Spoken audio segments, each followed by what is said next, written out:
You are listening to the Tallest Kaiju Podcast.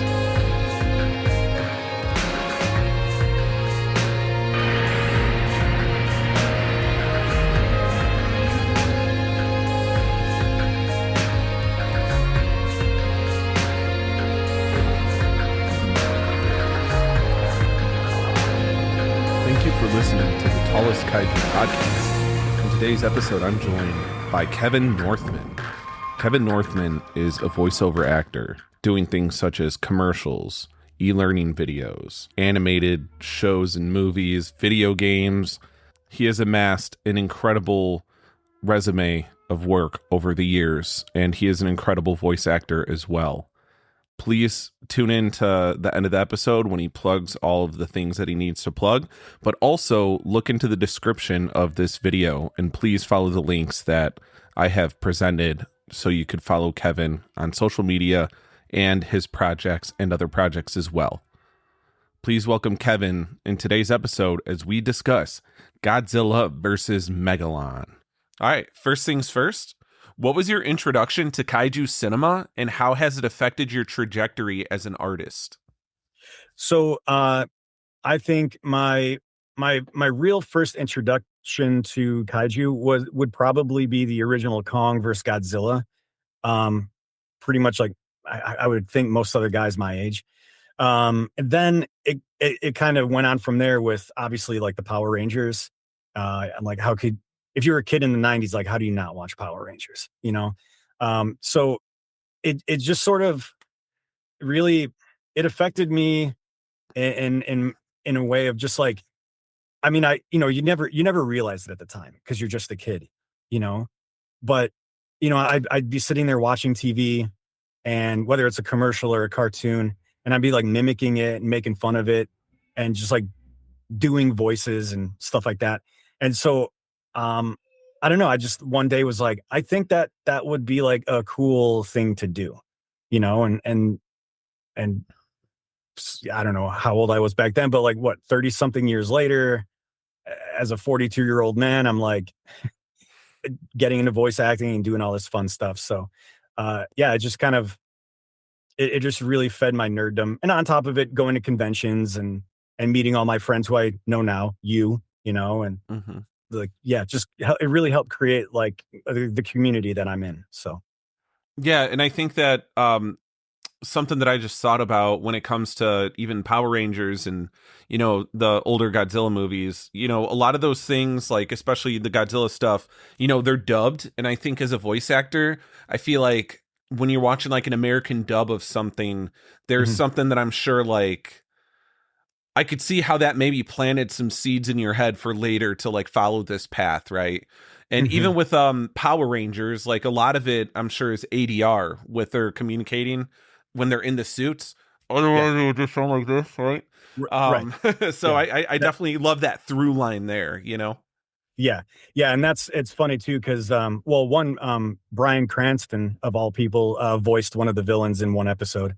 Nice. And then, but the second Black Ranger to come onto the show was Johnny Young Bosch, who's a prolific voice actor in anime. You would know him as like Vash the Stampede, Ichigo from Bleach, and literally hundreds and hundreds of other major characters. So he first started as the Black Ranger. That was his first gig. And during an ADR session where they had their helmets on, he was doing the voiceover for it. And this woman was like, "Hey, like you have a really good voice for this. Do you want to audition for this thing?" And he's like, "Oh, I don't know. I'm just doing this Power Ranger thing." And she's like, no, but like, just do this. And he auditioned and he got the job. And that's what led him to get Vash the Stampede. So yeah, it's just sort of like this thing of like, it's kind of fun. It's kind of whatever. I'm going to see where it takes me, where it could take me. And you never know where it could take you, So yeah, I loved it without even knowing I loved it. Yeah, no, that's amazing. And if you were able to choose like an anime currently happening or wrapped up in the past, what would be like the perfect show for you to be a part of? Man, I mean, I would probably go with Dragon Ball Z or like like all the Dragon Ball stuff, just because it's still going, and that means I still have work. Right? So, yeah, you still have a job. Yeah. No, that's awesome. Yeah. Um, Speaking of anime, I've been wanting to get into One Piece because the live action Netflix is going on. But Mhm. like, man, that's a lot of content. It is Like a lot. Yeah. So I myself have never watched One Piece. I started reading it because it is actually way faster to get 100%. through. Um, and but I did watch the first season of the show, and I started the second season already. And um, I mean, even from one of my coworkers is a really big One Piece fan, and he's happy with it. I feel like a lot of the One Piece community, most of them are pretty happy with it. Like they did a really good job of like condensing a lot of material into a few episodes, which I think they are actually doing that where like with Dragon Ball Z, they did Dragon Ball Kai, where they just took all the episodes of Z and cut them down so they were like more palatable. And I think that they're doing that with One Piece right now. Yep, they are. I don't know when it's releasing, but I think like 25 episodes or something. I don't remember what the number was, but it was a lot less than what you got in like that first anime season. Because wasn't it like Yeah. 100 episodes or something in the first anime or something? I don't know. I just know it's a lot. I'm not sure. Yeah, it's so always a much. lot. Yeah, Yeah. yeah. But I did read the manga for the East Blue arc because Mm. I had that same mentality that you did because I was like, okay, much faster to read much faster to read the manga, I think. Mhm. So if I ever did jump back into it, especially after watching the live action show, because that's really like getting me interested again, I would try the manga first or Yeah, watch the anime at like ×3 speed, which yeah, at that yeah, point you're yeah. not really grasping anything happening, right? Right. Yeah. But super awesome. So why don't you go ahead and introduce us to what the topic of today's episode is? All right, we are talking about Godzilla versus Megalon, also featuring Jet Jaguar and Gigan. Um, yeah, so what the synopsis of Yeah, this movie? Yeah, so yeah. I mean, yeah, it'll probably be a long synopsis. I took some notes here real quick. So basically, in the beginning, they're talking about how in 1971 they're blowing up nukes underground, and that ends up causing a bunch of earthquakes, and there is an underground society of people called the Cetopians who want to get revenge on the dwellers for like destroying a third or maybe even two-thirds of their population or something like that. Um, so that's the whole kind of gist of it. But then we meet our heroes, Rokuro, who's like a little boy, and he's on this like giant fish toy. Do you remember that? It's Yeah. like he's like in a pond, and it's like a giant colorful fish with these other two smaller fish as like its paddles, and then these two strange adult men like having a picnic on the hill is Jinkawa and Goro, who are like the two main heroes. Um, and they're like and then so they're hanging out, and then an earthquake happens, and then the water's going, and they're like, oh my god, we got to get Rokuro like out of the water. So they pull this like stick, it's like Daredevil's weapon, like out of this bag, and they launch it all the way out to Rokuro, and he ties it around, and then they like pull him into safety. And I just like thought it was really weird. I was like, I don't know what that thing was, but anyway, so they're all safe. They drive back to their laboratory, and this is also a weird thing that I saw was or I heard in the movie was they get to their laboratory, and the I think the bad guys are there already or something, and they're trying to like steal Jet Jaguar, and they get into a scuffle, and they knock him out. They knock out the good guys, but Rokuro calls Goro dad. But then when I was like looking at IMDb, like their characters don't have the same like last name. So it was like a really weird little blip. And I was like, I did watch it. I did watch the dub version, obviously, because it's like always doing homework, even if it's super old dubbing, like it's still useful in some aspect. Right. Um, but yeah, I was just like, that was kind of weird. And then he never calls him dad again. And I was just maybe there was like for American audiences or something. I don't know. Um, so they get in the office, and the other guy on Jinkawa, he's like an action hero race car driver guy. He chases the bad guys off, So then Goro and Rokuro go into the laboratory, and they find this like red sand on the ground. And Goro, being a scientist, he turns it into a crystal, and that's what he uses to power up Jet Jaguar. And that's, I don't know, that's the explanation for that, I guess. Right. So then after Jinkawa comes back from chasing down the bad guys, he chases them off, they go away, whatever. So he's like, well, I'm just gonna go back to the laboratory. He pulls up and he sees the little boy Rokuro working on a motorbike, like a little mini bike. And this is a voice acting thing that I wanted to kind of bring up because I just thought it was old school, old fashioned, like dubbing, language, acting, whatever. Uh, he he pulls up and the little boy's like, "Oh, like Jinkawa, like how's it going?" And then Jinkawa's like, "Oh, I see you're working on a motorbike." And then the little boy says something like, "Oh, well, yeah, but I don't know as much as you because you're a race car driver." And then he's like, "Oh yeah, I mean, I'm only an amateur." But instead of saying an amateur, he says, "But I'm only an amador."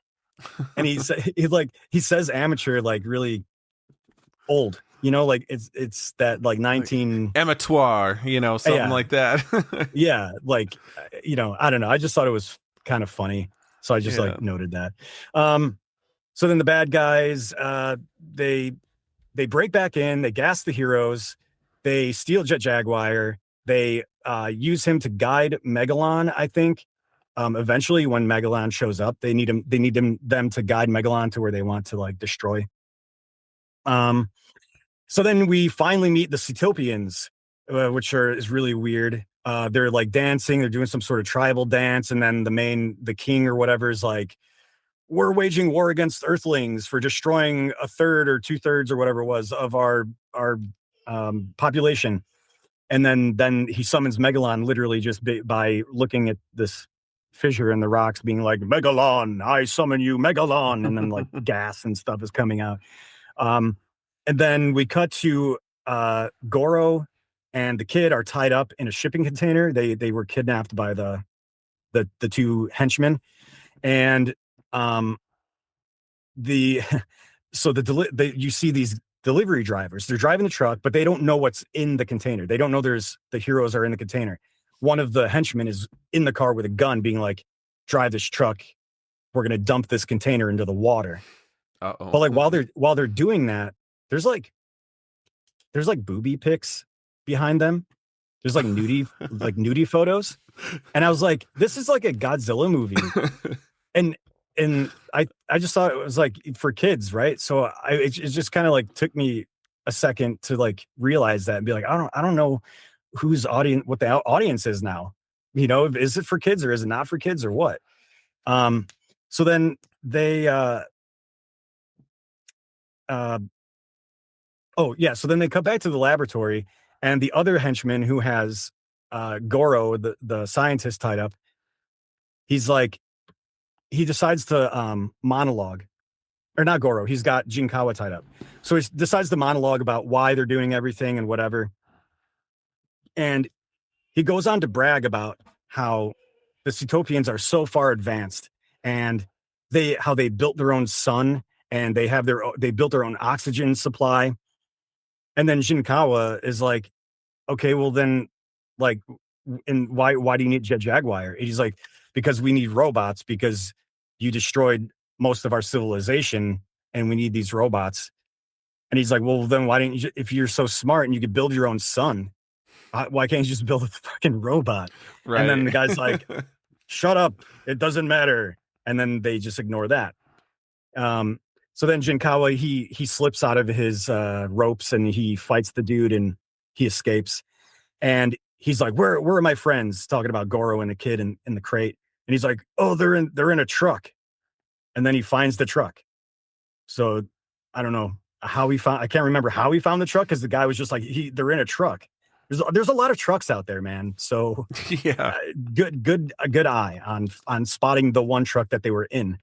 So then that's when we finally see. Oh, actually, no, he runs to go chase or he I'm sorry. He goes to find the truck, and he gets chased by the bad guy. The bad guy gets back up and gets in a car to chase him down. And then a motorcycle guy shows up out of nowhere, and he's helping him chase him down.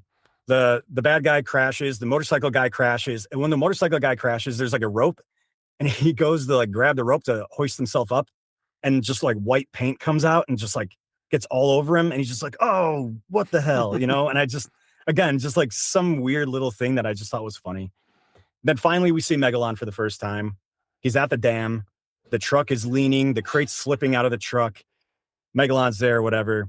And then the truck drivers are like, oh my God, there's this giant monster. What the hell? And then Jinkawa shows up and he's like, lower the truck. My friends are in there or something. And they're like, no, screw you. And they steal Jinkawa's car and they drive away in the car. So then Jinkawa's trying to figure out how to lower the truck. But then Megalon smacks the truck. The crate goes flying over a hilltop and it breaks open. And our heroes, Goro and Rakuro, are set free. Jinkawa runs up the staircase up the hill to then meet up with them. And that's when Jaguar flies in, but he's under control of the Cetopians. So then Goro has this transmitter that he made from extra crystal sand stuff. And he's like, Jaguar, stop, blah, blah, blah, blah, blah. And he doesn't listen because he's like not in close enough range. And then the army shows up and starts trying to kill Megalon. That never works. Human weapons don't ever work. Never. Yeah, they're just there for cannon fodder. Yep. And they get into a helicopter, which the number on the helicopter is 69. Thank you very much. Nice. Nice. And I'm sorry.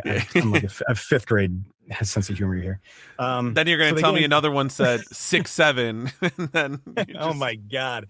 Yeah, no, if it was 6'7", I would not mention that. Yeah, but now we're talking about 6'7", so it's too late. I hope everyone's hands are going up and down right now. Yeah, 6'7", 6'7". Yeah. Oh, okay, no. Anyway. All right. So then they go up in the helicopter and they're about to have a head-on collision with Jet Jaguar, and then he uses a thing and he's like, Jet Jaguar, stop. And he stops, avoiding collision, saving the day. And then the Cetopians called for aid from, I'm assuming, the aliens that are the ones that have control of Gigan. Yeah. They just get on the phone and they're like, hey, can we borrow like your weapons of mass destruction for like just like a day? And then we'll like return it, whatever. And the aliens are like, yeah, that's cool. And that's how that went. So Gigan shows up and Jet Jaguar, this was also really funny. Jet Jaguar like grows big for no reason. And then Goro's explanation, like Jinkawa goes to Goro. He's like, how did he do that? And he's like, I don't know. He must have programmed himself in some way to increase his own size. That's the explanation for that. I don't know. He just must have did it himself somehow. Yeah. But I will give him this though, to help out a little bit. Maybe it was like some Cetopian magic sand. It's like when you turn the sand into a crystal, it has some sort of magic energy. And that's what Jet Jaguar used to grow big. Right. So I'll just pretend that that's what it is for my sake, so that I can sleep at night. Right. So then Gigan and Megalon team up on a Jet Jaguar, and then Godzilla finally shows up and he's just strutting in like, hey everybody, I'm here. Finally, with 10 minutes left in the movie, I'm here to save the day. And then he just starts beating the hell out of these guys. Like, and he's not even doing anything special. He's literally like boxing them with his fists. It's like literally, I was like, is he gonna throw a tail or a kick or a body slam? No. For the first like two minutes when he shows up, he's just like punching them in the mouth. And I was like, that's actually kind of cool. So then that gives Jet Jaguar some time to get back up. And they're fighting. The fight goes on, and then one of them, I can't remember who it is. It might be Megalon. He like makes a ring of fire around them, and they're like stuck. But I'm like, first off, like Jet Jaguar, you're made out of metal. Like you could just walk out of there. And then also Godzilla, like you're you're made of gamma radiation, whatever. Like you could just walk over the fire, whatever. Yeah, Jet that should Jaguar, not bother him. yeah, Jet Jaguar grabs Godzilla and acts like his like jetpack. He's like, click, I'll be your safety belt. And then like flies like upward into the sky. And then they just like land, I don't know, like 10 feet on the outside of the fire circle. And they have like Gigan and Megalon have this look on their face. They look at each other like friggin' Home Improvement. What the hell just happened? Right. I can't believe they can fly. What?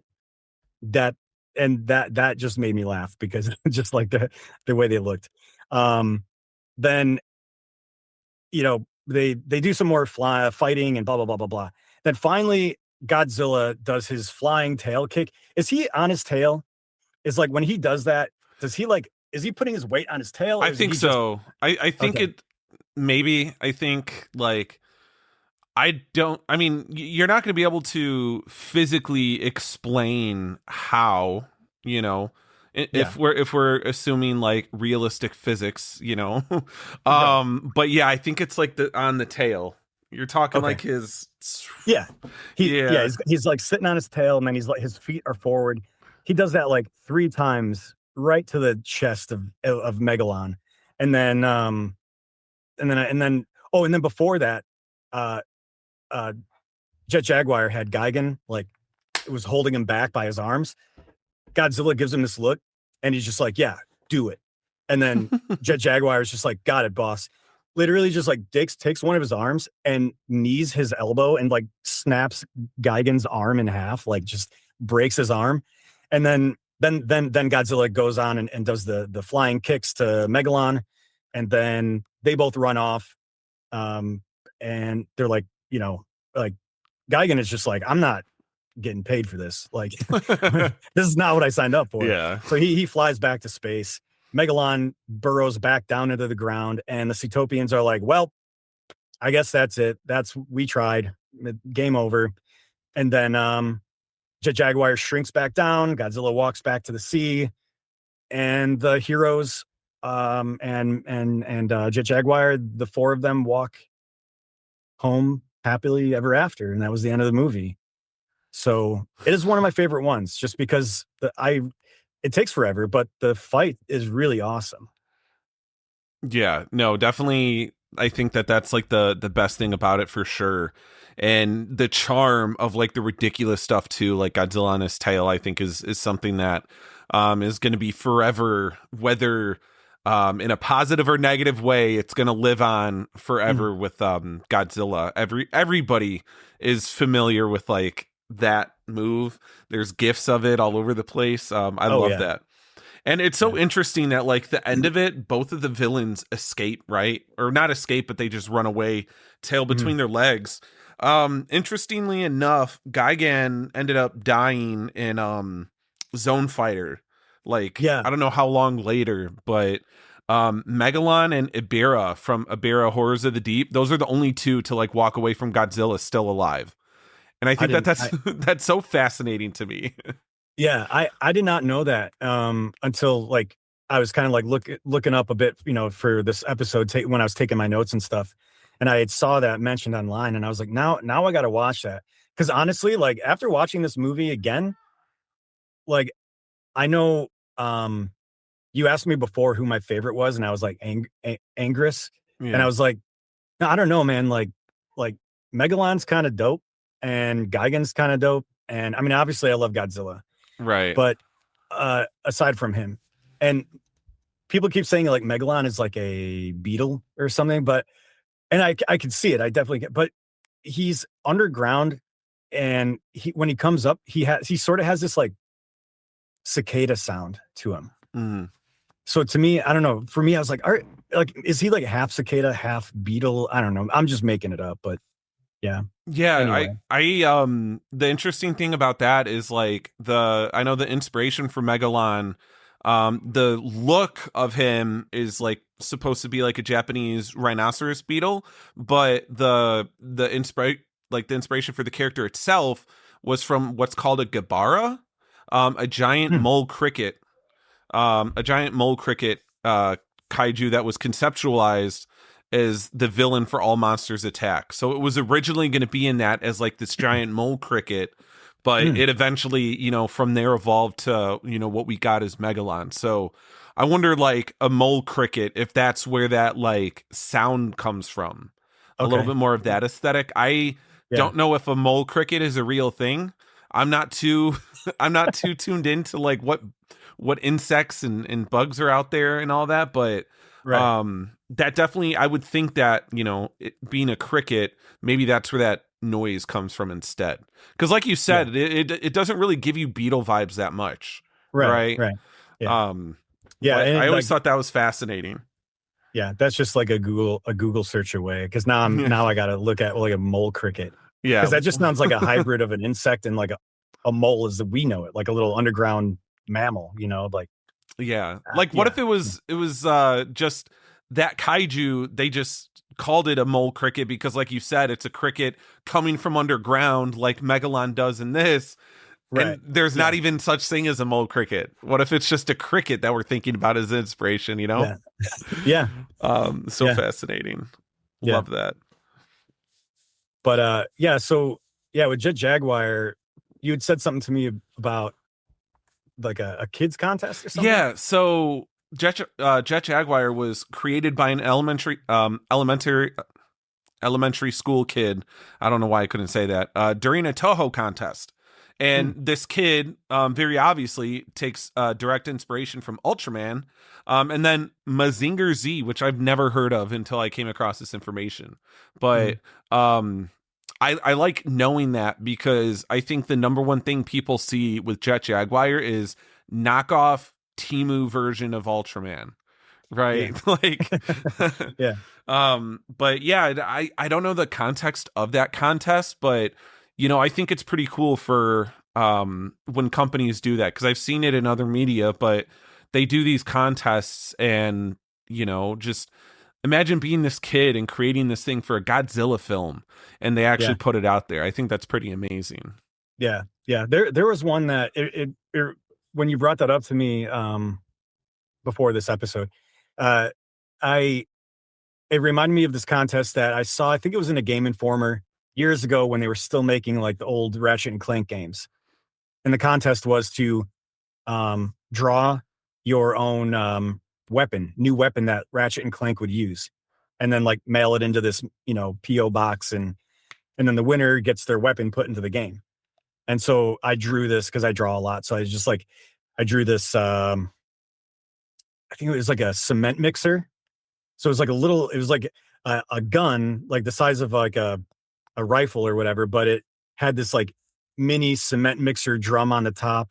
And then at the front of it was, uh, I want to say it was like electricity, so that when you could either like shoot the enemy and cover them in concrete, and then they like harden up for 5 seconds, and so you could like attack them more when they're frozen, or the secondary gun, like the secondary shot from it would be like cement bullets, where the electricity or the fire, whatever was in the front of it, would like instantly harden the concrete and or like the cement in the concrete, and you'd be like shooting at them, whatever. It was a weird contest that I drew for a kid, and that's the Jet Jaguar story made me think of that. Now I'm just Yeah, yeah. but you didn't. I'm guessing your gun didn't make it into the game, because that gun No. sounds dope. Like, Yeah. No, it did not make it in the game. that No. sounds like, I'm sure that's more unique than what actually won. No offense to whoever won it, but it's just like, I don't know. Imagine like just being, a kid and thinking of that. That's, I don't know. I think that that's such like a unique idea. Um, Especially because even the visual of like that kind of gun, I could see that being in a Ratchet and Clank game. You know what I Yeah. mean? Because like they have Yeah. that kind of the It was whimsical kind of looking guns too. Yeah, it was like big and bright and yellow, and then the drum was yellow, but it had the black stripes on it, like a construction zone or whatever. Yeah. So yeah, I appreciate that. Yeah, it seems like it would be a gun in there, but I don't know. Yeah. I don't even know which one ended up in there. I never looked it up, and Do you know which I'm Ratchet not. and Clank it was for? It was either two or three. Yeah, I'm gonna look it Yeah. up after this episode because now I I'm know now. interested. Yeah, now I'm curious. I haven't thought about that in years. And then when you brought up the Jet Yeah. Jaguar thing, yeah. What if they used yours and they just didn't tell you? They just stole your idea. Hmm. That would be great. But because I never played Ratchet and Clank too much. I played the newest one for PS5, which was dope. Really liked Yeah. that a lot. But yeah, that'd be funny as hell if like, well, not that funny, but if they just stole your idea. They're like, oh, some kid drew this. They're not going to do anything about it. Right. I mean, I don't know. Like I never played any of them. I played Jack and Daxter. That was like Oh, those were my games. dude, that was yeah, me too. Yeah, I Um, love Jack. I still haven't. I just like a few months ago. I 100%ed Jack 1 or Jack and Daxter, and now I'm on Jack 2, trying to 100% that, get all the achievements and all that, and then yeah, on to the third one. I remember when Jack 2 dropped, and it's completely okay to go off on this tangent, by the way. But Jack 2, me and my brother thought was so cool because we're kids and we were into Grand Theft Auto, and the thing that struck us right away is how Grand Theft Auto like it was. Just how Mhm. you could steal other people's hover cars and stuff like that. Yeah, It was so cool. yeah. I like that you could like do it right in front of one of the security guards, and they don't care. It's only if you accidentally bump into one of them that they actually care. Right. So like you Yeah. could like you could hijack a car, and the security guards are like, yeah, I don't know, whatever. Yeah. They're Funny. like, keep Yeah, going, you're good, you're good. yeah. But I want those games to get like remakes, proper remakes with Hmm. like current gen software and everything. Cause I Yeah. definitely think that they're ready for it. I Hmm. think that it wouldn't be too hard to remaster, I'm sure. Yeah. And then throw in the Daxter spinoff too, right? Yeah, for If you're PSP. yeah. Like Yeah. if they had it on if they had these games in a collection for like PS5, you could add in Mhm. like a console version of that PSP game, you know. Oh, for sure. Um Yeah, easily, easily. which I never played it. I played the, 1 through 3, but I never played the Daxter spinoff. So it would be a Yeah. good excuse to get into that one. Yeah. My brother got me the Daxter spinoff and a PSP because he does a lot of thrifting and stuff. And he got me the Star Wars. It was a white PSP with on the back was Vader, like a black thing of like sticker. Not I don't want to call it a sticker, but whatever. Decal. And it was like limited edition, whatever. It was cool. And I started playing the Daxter game on there. And then I put it down, and a few months later, I was like, oh, I'm gonna go finish that game. And then I pick up the PSP, and the battery like melted out, so it was like all corroded, and I was like, well, Jesus. there goes that. Yeah. And it wasn't like it was anywhere like in the heat. It was in my bedroom in my dresser drawer. So I don't know what the hell happened, but the battery got fried on that thing. Oh wow. Yeah, I Yeah. I definitely want to know if there's concern for that because I recently got a GameCube and I've been Oh into hell yeah.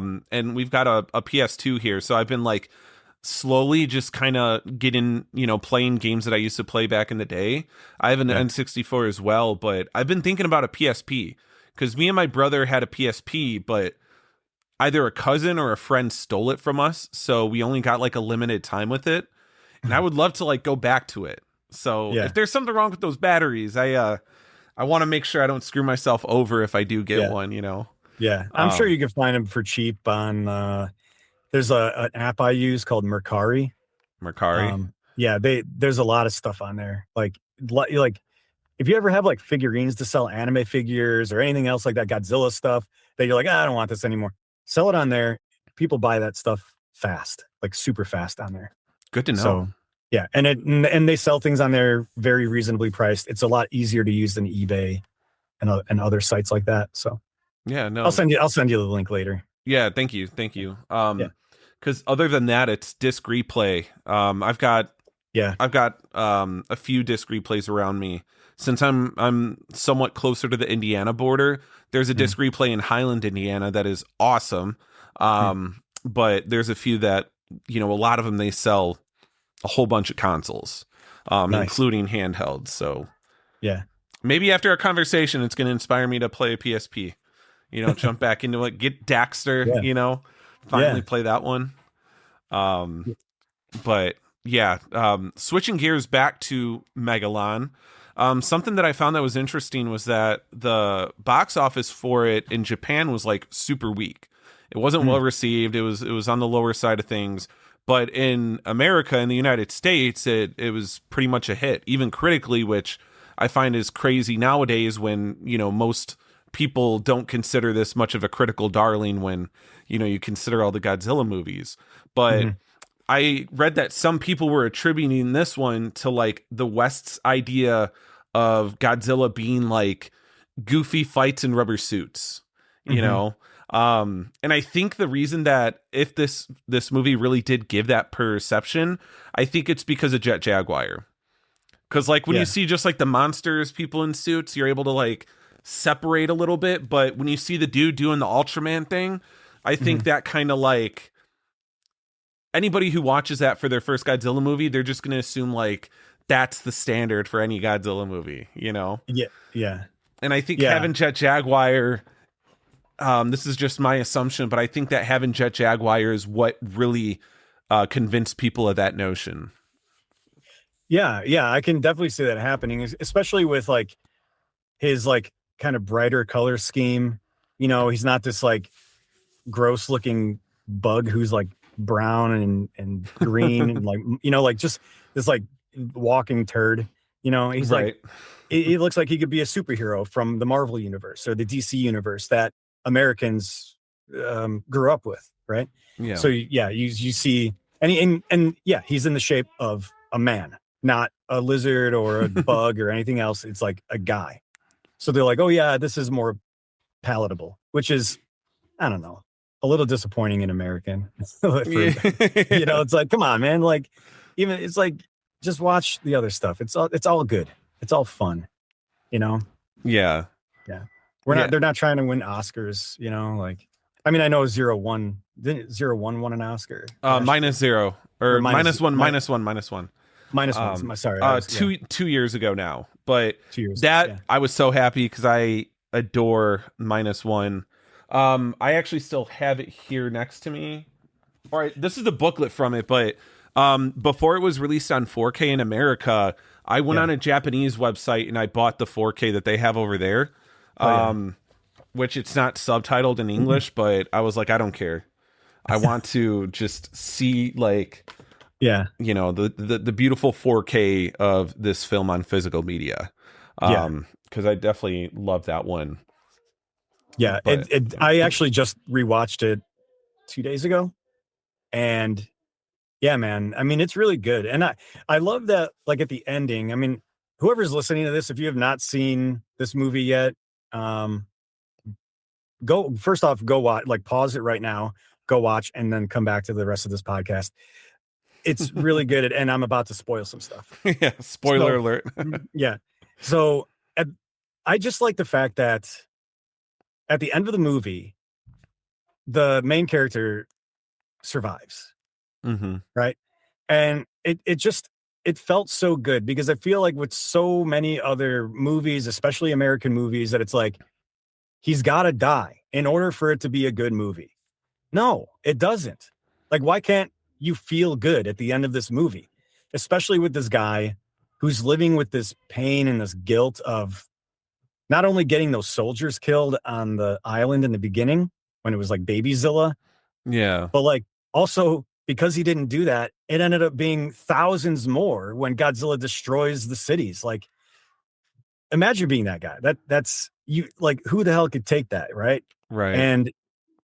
And then so he survives, and then they become the family at the end, and like it just felt really good. And then to see the guy who helped rebuild the plane, they do that quick little flashback of, he's like, right when you're about to hit, pull this lever. It's Yeah. it's gonna work. And it's like, I love that guy. Like, thank Yeah. you. And so it's just like, it, even with the happy ending, that most people are like, oh, it was, I don't know, the ending was like too mushy for me. It was too picture perfect for me. It's like, what do you want? Like, just go watch the news then. Just go right. watch the news. So anyway, that's just me ranting a little bit about that, how everyone, like, just enjoy the movie. Yeah. It won an Oscar. It's a great movie. Go watch it. Yeah, no, absolutely. And I think that outside of the monster verse, I think that Godzilla minus one was the most effective at making you feel for those characters. Because the one Yes. thing that everybody complains about, including myself, about like all the legendary pictures Godzilla movies is you tend to just, not give a shit about all the humans. You're like, just show me Mhm. the monster fights. But Godzilla minus one was like, we're going to make you scared when Godzilla shows up because how much you like these characters. Where you're Mhm. like, oh shit, I actually don't want to see Godzilla fuck stuff up. Like Right. because if Godzilla shows up, then that means these characters that I like, they're in danger. I Yeah. thought that was such a great way to go about it. Um, and Yeah. yeah, Because I mean, that like so watching like good. Monarch and stuff. I just started watching Monarch the first season, so I'm only like 4 episodes in, and I just don't care because of the character about the characters yet, at least because they're just very like everyone's an asshole to each other. No one's a good person. Everyone is like out for themselves or doing. Everyone's holding in secrets, and I'm just like, I don't know, man. Yeah, they're not relatable. They don't make you care. Yeah. And so when these monsters show up, half the time I'm like, I want them. I'm like, please get rid of this guy and that guy because I Yeah. fucking hate him. But yeah, Yeah, no, but then and I'm it also like, oh, oh sorry. I was gonna say it's funny you bring that up because the last episode I did, it was about the Monarch show, and my guest, this guy Goji guy on YouTube, he had a similar thing about the characters. He was just like didn't care at all about these main characters. mhm, And I feel that way too, but I'll always watch Kurt Russell and even Wyatt Russell. yeah. They're pretty great in everything they do. I And then I do really like what they did with them. How he's playing the yeah, younger version of his dad. Like that's so cool. yeah, Yeah. yeah. And then the main character girl Kate, played by Anna Sawai, I Mhm. think she's usually pretty great. She was really good in Shogun. Um Mm. in Monarch, it's hit or miss. I think season two, there's only been a few episodes, but I think season two is an improvement, but you'll have to see once you finish season one. Yeah. Just so you know, Godzilla has only got 4 minutes of screen time in season one. So, Oh, yeah. Well, and I've seen about 1 minute already where he gets yeah. like shot directly in the face by the nuke or whatever. Yep. Yep. Yeah. So Which that, was like crazy. Like that scene was cool as hell. yeah. But Yeah. yeah. Um, But definitely, yeah, nothing in comparison to what minus one did with their human characters. yeah. Yeah. And then with Shin Godzilla, I just rewatched that one too. And I honestly don't really my God, I just watched it and I'm like, I don't even really remember too much from it other than it's probably because I was just distracted by that version of Godzilla. Yeah. And I'm like, as much as like the new Godzilla, the MonsterVerse Godzilla is awesome and like his abilities that they gave him and all this, and then even in minus one, like watching his fins like Mm-hmm. activate and he's like charging up his laser. Um, oh man, when Shin Godzilla lets that laser light show out of his back and just like Ooh. cuts all those buildings in half. I'm like, I can't imagine if it was like a free for all with all the versions of Godzilla ever, that like Shin Godzilla is not walking away with the win. Like Yeah. Shin Godzilla to me, just watching that laser light show part, I'm like, nothing's surviving that. That's insane. Yeah. I don't know. And Shin Godzilla is in my top three of all time for Godzilla. Yeah. And I saw it when it came through in theaters again just last year, I think. And on one hand, I love that like the human characters, it's all just like a satire on how like the government, responded to Fukushima, Oh, back in the day, in 2011, I think. But just the fact that it's like the government's together and they're like, all right, we need to figure this out. Oh, we have to talk with this group of people and we have to go to this conference. It's like, okay, we go there. It's just all these different things. And while this is happening, you have Godzilla who's now on land and he's evolving and getting bigger and destroying more things. But the yeah. evolution of him was so fucking dope. And Hideaki Anno, I want him to come back and do a sequel because I love that when they freeze him at the end. I guess spoilers for Shin Godzilla 2 if no one's ever seen it. Yeah. But the fact that like there were these mini humanoid Godzillas coming out of his tail at the end, that's Mhm. just so dope, man. And maybe it'll remove the mysticism if we get another Shin Godzilla and we see more of those evolutions. But I don't Mhm. care. I want to see those in practice. Like I want to see what they do Yeah. with that. Was That's it so did sick. at the end of Shin? I can't remember. Was it like at the end of -1 where there was that heartbeat?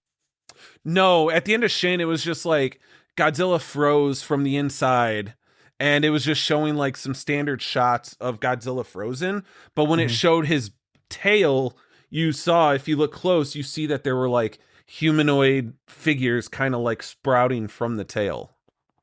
Yeah, no, I mean, like, I remember that, but I didn't know if there was, like, a to be continued at the end. Oh, no, no, no. I don't Like think a so. no, Yeah. it was just like he got frozen and died, and that's it. Yeah. But Yeah. then, yeah, you see all, like, the human, like, limbs and stuff. It reminds which was great because I'm on my 2nd playthrough of the remake of Dead Space. Oh my The God. Game of the year when that remake yeah, came out, by the way, which was that yeah, 2024? yeah, I mhm, think so. Yeah, yeah, yeah. yeah, So yeah, good. I played the original 3 so many times, and then the remake came out, I bought it, and then I played like 30% of it, and then I got distracted and didn't pick it up for like a year. And then just recently, I was like, I gotta finish that game. And I finished it, and now I'm on my 2nd playthrough. So but yeah, it just reminds me of all like the necromorphs and how they're all Yeah. like, weird and gross and whatever. Yeah, Yeah. the more we could get some sort of like cosmic entity in Godzilla movies, like the better. And even Shin Godzilla itself, I think, is like a cosmic entity of sorts. Oh, And I think that it's just so dope how like it's just always it's like perpetually in pain, and it's almost like it's like a tragedy. Like its existence is just like a it, tragedy. yeah. It's almost it reminds me a little bit of like Godzilla versus Destroya when Yeah, like Godzilla is like going radioactive, like he just can't hold it in anymore. And then he just yeah. like, you know, yeah. Tries But yeah. obliterating. That's like in the 2019 King of the Monsters when Godzilla goes I forgot what that mode is called, but remember when he's like orange? That's how he defeats King Ghidorah in Oh that yeah. MonsterVerse one. Yeah, yeah, yeah. Cuz I Yeah. and Destroya, I wonder if we're ever going to get him in the MonsterVerse cuz that's like a big bad right there. Mhm. But Yeah, having Destroya in there, man, that I don't know, like that's I feel like that he's like the only one you can get to really rival uh King Ghidorah. Like yeah. as far as like because it's like you gotta you got to up the ante with like every movie. Like Mhm. when you watch like Lord of the Rings, right? The final fight scene in the Fellowship of the Ring is like, it's like a little battle on the hill with some orcs and they get away and whatever. And then you have the two towers, and then you have Return of the King, Mhm. and it's like bigger and bigger. Stakes are higher. So I mean, after King Ghidorah, like you got to go Destroya, right? Yeah, yeah, because after that we got Mecha Godzilla, Well, yeah, which I guess. worked because Mecha Godzilla was able to like fuck up Godzilla in that one, and then in New Empire you got Scar King and Shimu, which Scar King was weak sauce, but Shimu was like a bigger ice version of Godzilla, so it was formidable, but Shimu wasn't much of a bad guy. Shimu was just being forced to do the bidding of Scar King. Yeah, But with which is why. Supernova, I'm hoping Space Godzilla comes in. And sorry, what were you Yeah, gonna say? Which is why. no, no, you're good. You're good. Like, yeah, because Supernova's coming in. And with the title Supernova, you got to think that it's something from outer space, Yeah. right? So, I'm sorry. What's the snow lizard name? What's her name? Shimu. Shimu. Shimu. Yeah. Yeah. So Shimu's a girl lizard, and then Godzilla's a boy, Hmm. and she's not really bad. They rescued her in a way. So I'm like, are you going to tell me that the MonsterVerse is going to create a brand new kaiju for us, and she's going to Oh, lay an egg, and it's going to be a hybrid of Godzilla and Shimu, and and we're it's gonna gonna call it stay, Son of Godzilla. and then it's gonna like save the world from this cosmic radiation ray by freezing it. with its ice breath or something. Like, I don't know. I just feel like that's the way they're going. I don't know. I mean, it's very predictable if that's the way they go with it. So Yeah. I just hope they don't do that. Yeah, no, that'll be interesting because then it's just like, okay, like now everybody has the image of Godzilla mating in their heads, and I don't know Yeah. if you want your fandom to think about that. I mean, obviously there's always a small rule 34 section of fandoms that are already Yeah. thinking about it, but I know, like, they're gonna be drawing it'll be like, that meme of the guy with his girlfriend looking over his shoulder at the other girl, yeah, and it'd be like Godzilla with Mothra looking over his shoulder Shimu. at Shimu, you know? Yeah, I guess it's more realistic for Godzilla and Shimu to mate than it would be Mhm. for Godzilla and Mothra. I don't think Yeah. it'd be possible for Godzilla and Mothra, but you never know. I mean, Um, it's possible, but I don't think anything's gonna be born out of it, you know what I mean? oh yeah, true. Yeah, I don't Yeah. think I don't think it's But gonna. Yeah, they could do the practicing part, but right, right. yeah. But I Yeah. mean, I hope out of the predictable stuff, I hope that what is true is that we get Space Godzilla. Yeah, yeah. I would love to see him. We already have the crystals in Hollow Earth. And every time I talk about the monsterverse with somebody and we talk about Supernova, I say the same thing. Like, we've already got the crystals. We have Mhm, portals or even coming from space, but even through Monarch, you'll see later that there's like a portal point that mhm. I think interacts with dimensions or whatever. So they've got the recipe there to just give us like Space Godzilla. Yeah, Um, so we'll see what they do with it. yeah. But Yeah, I it mean, would be I'm cool excited. I mean, to get us Megalon in the MonsterVerse. I think that would look yeah, scary too, right? This, yeah, I would love to see his redesign. I yeah. even like I mean, it's not Godzilla related, but I watched, I watched both the, Godzilla, Singular Point Oh anime, yeah. and I watched the, Gamera anime. I think it's Gamera Rebirth, I started and that one in Singular Point. I started both of them, but I didn't finish them. yeah, Singular Point is very confusing, like, word-wise. Like, they use a lot of jargon, and I just think that loses, like, a lot of its audience because it's just like, "Dude, just say what you're trying to say." Right. Um, but then with the Gamera anime, uh, is really good because well, no, not really good. It's good, but it's confusing because they have Gamera is like for kids, like he's always saving kids, and the kids are always Mhm. like, "We love Gamera." Um, that they there's a lot of swearing in there. Really? Like, yeah, there's a lot of swearing. There's like one of the scientist guys, he's like, "Oh, fuck this and shit, whatever." And then, but then it's like the artwork and the art style and the bright colors. It's like it looks like a kids show, like a kids animation. So I'm like, you need to like pick a lane. Either Right. go dark, or go for kids, because the moment a little kid is watching that and then their parent hears all this like swearing, they're going to be shutting it off, and that's it. Yeah. So, but I mean, other than that, I loved. I guess my point of the show, bringing up the show, is the Gamera's redesign is really, really good. Um, Yeah. he doesn't just fly by having the fire come out of his armpits and leg pits. He he can like spread his arms out, sort of like a sea turtle, and then some of the fire comes out from underneath his arm, Mm. and uh, it just he can like individually shoot pieces of his shell out and stuff like that. It's just a really cool Yeah, redesign. that's pretty dope. Gamera is definitely a series that I recently got into. I got the 90s trilogy, and then I Yeah, those are also good. watched Gamera the Brave, which I thought was like another, great, charming little Gamera movie. Um, I've not seen that one yet. That's like the one that I still need to see. yeah, But the other 90s ones are really good. Yeah. yeah, no, I would say they rival like the best Godzilla movies, honestly. I think Mhm. that Gamera is a series that deserves a little more respect, but I think it Yeah. doesn't get it because it's not as well known.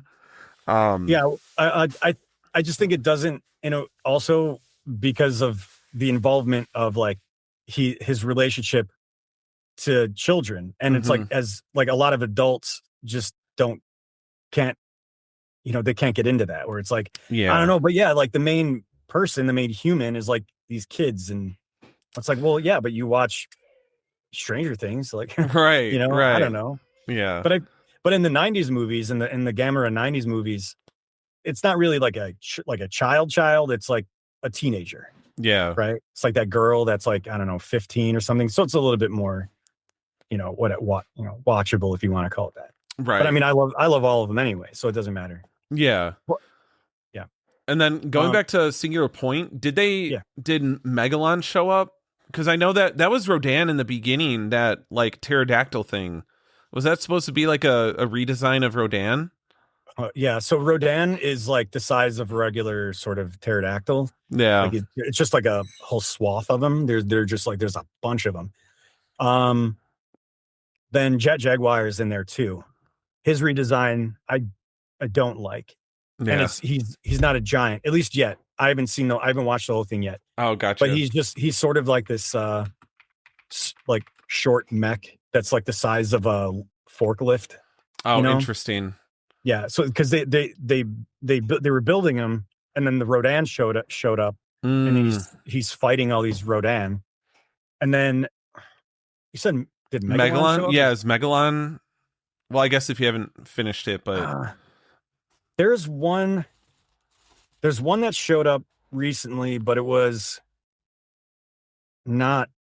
I can't remember what. No, it wasn't Megalon. I don't think it was Megalon, but he might show up later. I don't know. yeah. I haven't even seen Godzilla yet. So and Oh, I'm like 7 episodes in. So like that's the other thing, is like I'm waiting to see Godzilla, and he's still not there. Which is, I guess, they're sticking with the movies where it's like the last 10 minutes and he finally shows up. Right. They wait. Yeah. That I need to consume more of those shows.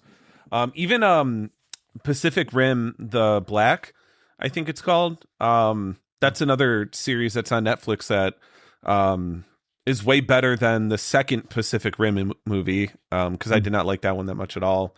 But anything kaiju related, I'm here for it. You know what I mean? Yeah, I've watched the Pacific Rim movies once each. Haven't watched the anime yet, but I do have it on my list. Yeah. I'll probably go back and watch the movies first again, just to kind of, whatever. Right.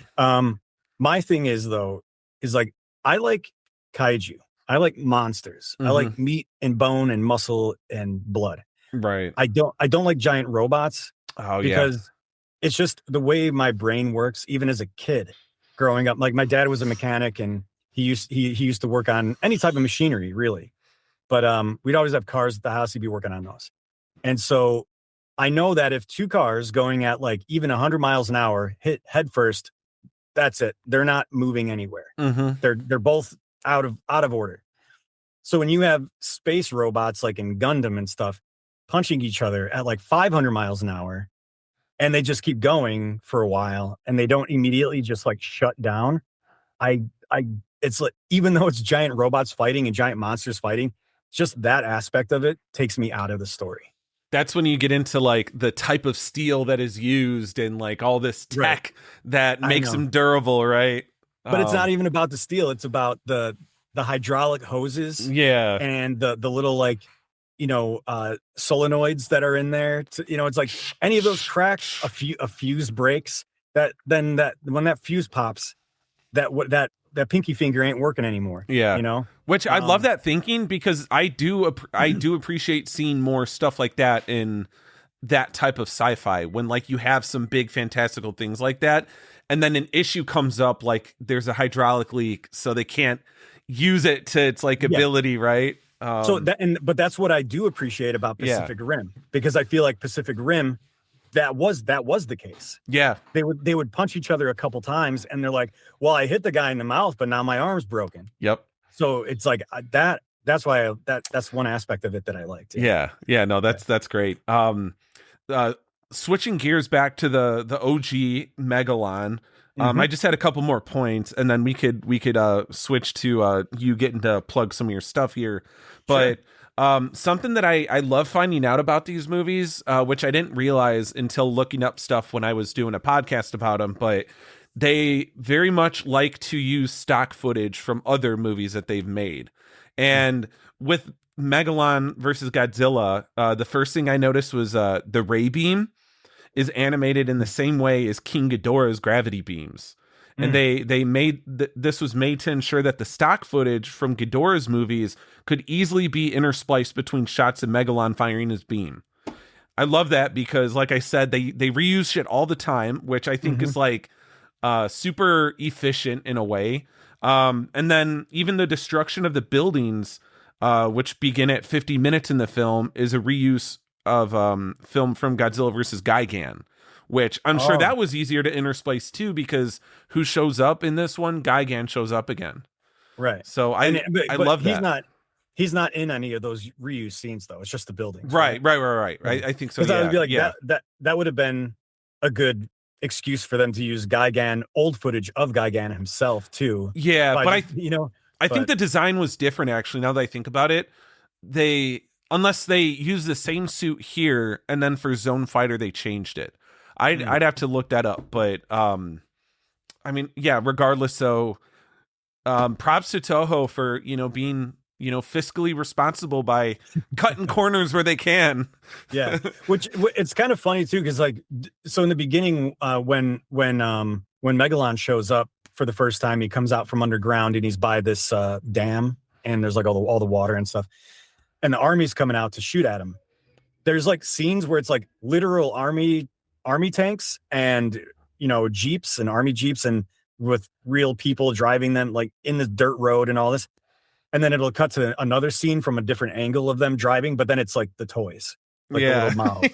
And Yeah. I'm like, what? Well, you like you afford, maybe they could only afford it for like one day or something, but Right. then the whole bridge scene just turns into tiny scale model stuff, Yeah. which is great because when I think Megalon like falls down, or maybe he's just walking and he's like he breaks the dam and trips and falls or something. Yeah, it's something like that. He trips and falls, and that's what, when before I was mentioning how the crate with the two characters being held in it launches Yeah. over the hill. I think it was like the water from him falling launches them over. But um when that dam breaks and they have this close up shot of all the water rushing out and like the bricks and like the all the debris, and I'm like, that's like a little scale model, but it looks so good. Like real. Like the way Yeah. they copied it was just like really, like it's not just like some dude pouring a cup of water and you could tell that some guy's like pouring a cup of water. Like Right. it looks like a real avalanche, mudslide, whatever. And for it to be on such a small scale, I'm like, dude, that's really good. Like they do a really Yeah. good job. Yeah, the But talent, the artistry on display with miniatures and even the suitmation. It yeah. was just it was so creative at the time, and you could see where like even visual effects artists that are inspired by that today, like Mhm. it just I don't know, there's like this authenticity to it that I've always adored with these movies. And in the most recent Fantastic Four movie, when Galactus is like walking through the city, there's some shots where like I don't think they were actual miniatures, but it looks like miniatures, and I Mhm. love that because I'm like, hell yeah, let's go Yeah. back to that aesthetic because that aesthetic Yeah. is dope. Yeah. Um, Yeah. and it looks so good. Yeah. Um, but here at So the end, we're getting to the end here, so um, just I don't know, give me a little summary about what you do in some projects you've got on the horizon that you're yeah. able to talk about, and your socials that you could plug. Oh yeah, yeah. So first off, I'm sorry if my voice is hoarse because my booth is in my garage and it's cold. Oh So I have yeah, my space true. I have my I have my space heater on. So I'm like super dried out. So if my voice is really raspy and annoying, I apologize. It's something that I always think about because of what I do. Right. Um, so anyway, um, I do I okay. I do have a couple of I have three plugs if it's okay for other people. I'm Hmm. not going to get too deep into them. I'm just going to kind of rattle them off. And if anyone listening right now wants to pull out their notepad on their phone or a piece of paper and a pencil to write this down and support friends, it would be great. Okay, so my brother's in a band, and his band's name is Sihaya, Sihaya, which is a term used in the movie, or in the movie, in the series Dune. Um, Ooh. He's a huge Dune fan. My nephew's name is Duncan, after Duncan, Idaho. And the song I would recommend you listen to is Death's Defeat. It's about our dad. And if you like that song, then you'll probably like the rest of it. So there's my brother's band. Then our friends, they own their own Bloody Mary mix company called Vine Cult. And their whole thing is pretty cool. It kind of goes into kaiju a little bit, not real, like monsters, I should say. Because all of their Bloody Mary mix is named after a cryptid. So it's like the mix is, the mix is like, it's like the blood of the chupacabra or blood of the Bigfoot or whatever, right? So, and they're always making new things. You could order on their website, follow them on socials, Vine Cult. And then these other guys, which this is actually a project I did work on. So it's for, I'm promoting them, but it was something I helped with sound for a couple episodes, or not a couple episodes, a few scenes, I should say. So friends of mine have I think 4-episode TV series on YouTube for free that you could go watch right now. It's called Common Gulls. And it's about a writer and a musician who are roommates, and they're down on their luck. And it's like a dark comedy, and it's really funny. And they're all Chicago-based guys, Chicago actors, all this stuff. I helped them out a couple days, just holding a boom mic and anything else that they might need. I just wanted to be on set and around it just to kind of see how it all works, because normally I'm just in my booth by myself recording stuff. So I just was like, I want to be a part of a show, and they're like, yeah, come on over and help us out and whatever. So Common Gulls, go check them out on YouTube. Okay, so that's that. And then, so for me, if you want to follow me on my socials, it's Kevin Northman VO on Instagram, TikTok, and that's pretty much it. I don't use X. Facebook is just like family friend stuff. Like no one uses that anymore. So yeah, just mainly just Instagram and TikTok. As far as new projects coming out, there's a video game. You could go watch the trailer on IGN's YouTube channel, or you could find these guys on their own channel. But the game is called Agefield High Rock the School. It's sort of like the new version of Bully. Rockstar doesn't want to make a Bully game because they're afraid of the backlash because of school shootings and school violence. But this is a German company, and they don't care.